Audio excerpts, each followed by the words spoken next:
నవరాత్రి 10వ రోజు అమ్మవారు శ్రీ మహిషాసురమర్దిని దేవిగా దర్శనమిస్తారు. అష్టభుజాలతో అవతరించి సింహవాహిని అయి దుష్టుడైన మహిషాసురుడిని సంహరించి శ్రీ దుర్గాదేవి దేవతల, ఋషుల, మానవుల కష్టాలను తొలగించి మహిషాసురమర్దిని దేవి అలంకారంలో ఉన్న శ్రీ అమ్మవారిని దర్శించడం వలన హరిషడ్వర్గాలు నశిస్తాయి. తత్ఫలితంగా సాత్విక భావం ఉదయిస్తుంది. సర్వదోషాలు పటాపంచలవుతాయి.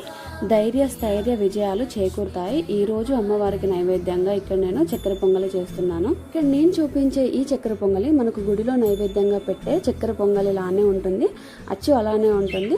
ఒకసారి నేను చెప్పిన కొలతలతో చేసి చూడండి, ఎప్పుడు చేసినా పర్ఫెక్ట్గా వస్తుంది. ఇది కాస్త పరమాన్నాన్ని పోలి ఉంటుంది, కానీ ఇందులో మనం పెసరపప్పు వేసి చేస్తాం. అసలైన నైవేద్యం రుచి అంటే అది పచ్చకర్పూరంతోనే వస్తుంది. ఖచ్చితంగా నైవేద్యంలో పచ్చకర్పూరం వాడండి, రుచి చాలా అద్భుతంగా ఉంటుంది. ఈ వీడియో నచ్చితే లైక్ చేయండి. Please do subscribe.